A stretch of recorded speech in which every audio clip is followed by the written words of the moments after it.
ഇദ്ദേഹത്തെ പറ്റിയാണോ? ഇദ്ദേഹത്തെ പറ്റി ഞാൻ കേട്ടിട്ടുണ്ട്, പക്ഷെ പുറത്ത് പറയാൻ പറ്റാത്ത പേരുകളാണ്.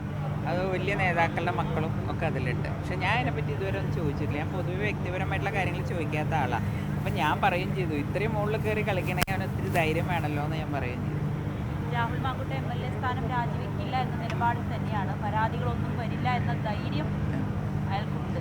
ആൾക്ക് ധൈര്യമുണ്ട്. കാരണം ആൾക്ക് പറഞ്ഞല്ലോ, എന്നെ കോൺഗ്രസ് നേതാക്കൾ ഒരാൾ തൊടില്ല എന്ന് പറഞ്ഞിട്ടല്ലോ. അതിൻ്റെ എന്താ കാര്യം എന്നുള്ള ബാക്കിയുള്ളവർ അന്വേഷിച്ചോട്ടെ. ഈ പെൺകുട്ടിയുടെ വസ്ത്രധാരണത്തെ പറ്റിയൊക്കെ VK ശ്രീകണ്ഠൻ്റെ ഒരു പരാമർശം എന്താണ് അതിനെപ്പറ്റി പറയുന്നത്? ഒരു സിനിമയിൽ അഭിനയിക്കുന്ന ഒരു കുട്ടിയാണ്. അപ്പോൾ ആ കുട്ടിക്ക് പലതരം വേഷങ്ങൾ ഇടേണ്ടി വരും. ഒരു വസ്ത്രം വെച്ചിട്ടാണോ ഒരു സ്ത്രീനെ അളക്കണത്?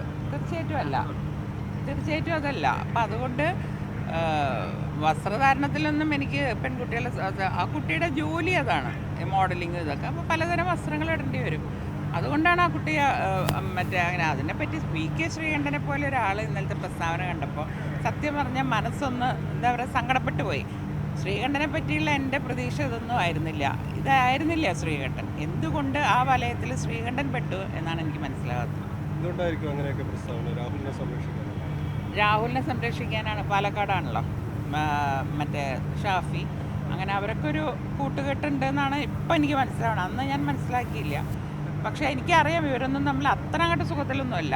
പക്ഷേ എന്നാലും ഈ സമയത്ത് രക്ഷിക്കേണ്ടത് ആളുടെ ചുമതലയെന്ന് ആൾക്ക് തോന്നിയിട്ടുണ്ടാവും. സ്വന്തം രഹസ്യങ്ങൾ എന്തെങ്കിലും ഈ രാഹുലിന് അറിയാമെന്നൊരു ഭയം ഇവർക്കുണ്ട്, അങ്ങനെയാണോ ഉദ്ദേശിക്കുന്നത്? തീർച്ചയായിട്ടും അദ്ദേഹം തന്നെ പറഞ്ഞിട്ടുണ്ടല്ലോ. അദ്ദേഹം പറഞ്ഞത് കോൺഗ്രസ്സുകാരും എന്നെ തൊടില്ല. അപ്പം എന്താ അതിൻ്റെ അർത്ഥം?